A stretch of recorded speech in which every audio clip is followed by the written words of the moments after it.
Bakit bawal ang mga liquid sa airport? Na-experience mo na ba na magbitbit ng bottled water sa airport at noong pumasok ka na sa security check, abay, naharang ka ng gwardya at sinabing hindi mo pwedeng ipasok ang daladala mong tubig dahil mahigpit na ipinagbabawal ito? Nakakagulat, di ba? Kasi sayang naman ang tubig at wala kang magagawa kundi inumin ito bago pumasok o itapon na lang. Pero naiisip mo ba, bakit kaya sila ganun ka-istrikto pagdating sa bote ng tubig? Totoo kayang mapanganib ito sa loob ng eroplano? Tara, pag-usapan natin.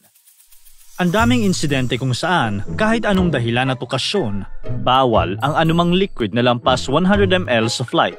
Isang halimbawa nito ay ang pangyayaring naging usap-usapan noong August 2015 sa Beijing Capital International Airport. Isang babae na tinawag na Zhao ang naharang sa security check dahil may dala siyang 700 ml na bote ng Remy Martin XO Excellence Cognac na nagkakahalaga ng humigit kumulang $200 o halos 9,000 piso noon. Siyempre, sino nga ba ang gustong magsayang ng ganitong kalaking halaga?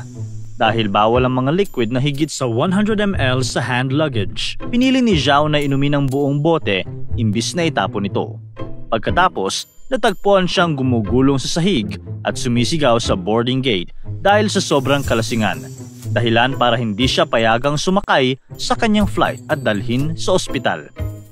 May mga magsasabi na baka naman pinagbawal ang alak dahil nakakalasing at baka sa loob pa siya ng eroplano malasing at gumawa ng di kaaya-aya. Pero ang totoo, hindi dahil sa alak mismo kung bakit hindi pinapasok ang cognac. Ito ay dahil isa itong liquid na lampas sa 100 ml ang sukat. Istrikto talaga ang patakaran pagdating sa mga liquid sa hand luggage, kahit gaano pa kamahal o kaimportante. May mga insidente pa nga kung saan kahit mga gamot tulad ng insulin ay hindi nakakapasok.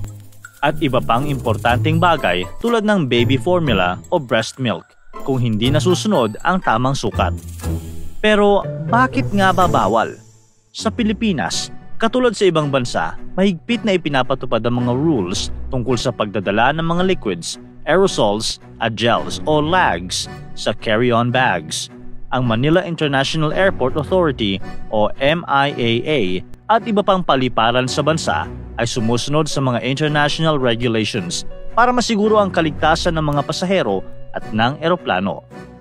Isa sa mga common reason kung bakit pinipigilan ang pagdadala ng mga liquid ay dahil sa posibilidad na magamit ito para sa delikado at hindi kanais-nais na gawain, gaya ng pagbuo ng mga improvised explosive devices o IEDs. Posible kaya yun? Saan ba nag-ugat ang paniniwalang ito? Noong Agosto 2006, isang malaking banta ang natuklasan sa mga flights mula UK patungong US at Canada. Ang mga terorista ay nagplano na gumawa ng bomba gamit ang hydrogen peroxide na ilalagay nila sa mga empty soda bottles at cans. At para hindi mahalata, nagdagdag sila ng powdered orange drink mix para magmukhang ordinaryong inumin lang ito. Sa kabutihang palad ay nadetect ito ng British intelligence kaya naiwasan ang malubhang trahedya. Kasunod nito, maraming flights ang kinansela at ipinakilala ang mga bagong patakaran sa pagdadala ng mga liquids sa eroplano. Bawal na ang pagdadala ng mga inumin at gel sa hand luggage, maliban sa mga gamot at gatas para sa sanggol. Ang pinapayagang liquid ay hanggang 100 ml lang at kailangan itong ilagay sa isang transparent, resealable plastic bag. Bawat pasahero ay pinapayagan lamang na magdala ng isang plastic bag na may maximum na capacity na 1 liter. Kaya kung dati ay simple lang ang pagdadala ng mga inumin at toiletries sa eroplano, ngayon, medyo mas komplikado na ito. Kahit gaano pa man kastrikto ang mga rules, may mga tao pa rin na nag-iisip ng paraan para makalusot. Noong 2014, nagbigay ng babala ang US Department of Homeland Security sa mga airlines na may direct flights papuntang Russia para sa Winter Olympics sa Sochi.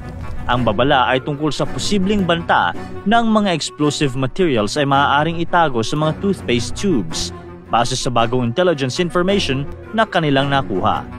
Kahit walang direktang banta sa US, pinayuhan ng mga airlines na maging alerto, lalo na sa mga flights mula sa Europa at mga kalapit na bansa sa Asia papuntang Russia.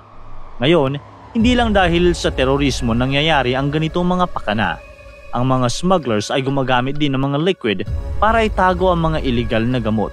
Halimbawa, ang fentanyl at iba pang synthetic opioids ay madalas na ipinapadala sa maliliit na parcel o nakatago sa iba't ibang produkto. Kaya naman, doble effort ng mga otoridad para mapigilan ang mga ganitong banta.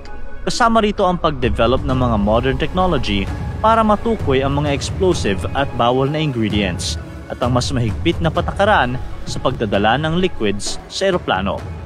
Pero, effective nga ba talaga ang liquid ban? Maraming eksperto ang nagdududa sa bisa nito. Ang problema, ang ilang explosive chemicals ay pwedeng gawin kahit na hindi hihigit sa 100 ml. Halimbawa, pwedeng bumili ng maliit na bote ng shampoo, shaving cream at lotion sa convenience store at pagsamahin ito para makagawa ng delikadong substance. Pero hindi lang ito ang tinutukan ng mga otoridad. Ang liquid ban ay bahagi ng mas malawak na security sa mga airport. Ang goal nito ay hindi lang pigilan ang pagdala ng delikadong liquids, kundi bawasan din ang dami ng mga bagay na kailangang i-check at gawing mas mahirap makapagpuslit ang mga taong may masasamang balak. Para tugunan ang mga issue sa mga shopping items sa airport, maraming paliparan ang nagpatupad ng mga dagdag na hakbang. Kadalasan, ang mga biniling liquid ay inilalagay sa mga sealed bags na mahirap buksan ng hindi halata. Bagamat hindi ito perpekto, pero mahalaga ang liquid ban sa mas malawak na sistema ng security sa eroplano. Pero alam nyo ba, unti-unti nang isinasagawa ang mga pagbabago sa airport security? Ang mga otoridad sa aviation, tulad ng TSA sa US at CAA sa UK, ay nag-i-introduce ng mga bagong teknolohiya para mas mapadali at mapanatili ang security sa mga airport. Isa sa pinakanakamamamanghang developments ay ang computed tomography o CT scanners. Ang mga scanners na ito ay high-tech at gumagamit ng 3D imaging para makita ang laman ng bagahe mula sa iba't ibang anggulo nang hindi mo na kailangan pang buksan ang bag mo. Ibig sabihin, kapag napatupad ito ng maayos at naging available sa maraming airport, mas maraming liquids ang pwede mong mailagay sa iyong hand luggage. Ngunit, hindi pa ito available sa lahat ng paliparan. Sa hinaharap, ang layunin ng mga modernong teknolohiya na ito ay gawing mas madali at mas secure ang travel experience ng mga pasahero. Kaya habang wala pang CT scanners sa flight mo, tandaan na hindi ka maaaring magdala ng mga produkto sa iyong carry-on bag na lampas sa 100 ml tulad ng buko juice, soft drinks o kahit bottled water. Mga toiletries tulad ng shampoo, conditioner, mouthwash o lotion. Kung ikaw naman ay may dalang gamot na kailangan sa biyahe tulad ng insulin, maaari itong dalhin sa iyong carry-on kahit lampas sa 100 ml basta't may patunay ng reseta o medical necessity. Para naman sa mga magulang na may kasamang sanggol, pinapayagan din ng mga baby formula, breast milk at iba pang pangangailangan ng bata, pero dapat mo itong ipakita sa security para sa inspection. Kaya kung meron kang flight, tandaan na laging sumunod sa rules and regulations. Huwag nang makulit. Para sa'yo din naman yan para hindi ka na maabala pa. Tandaan na ang simpleng inconvenience ay kapalit ng iyong safety. Wherever you go, wherever you fly.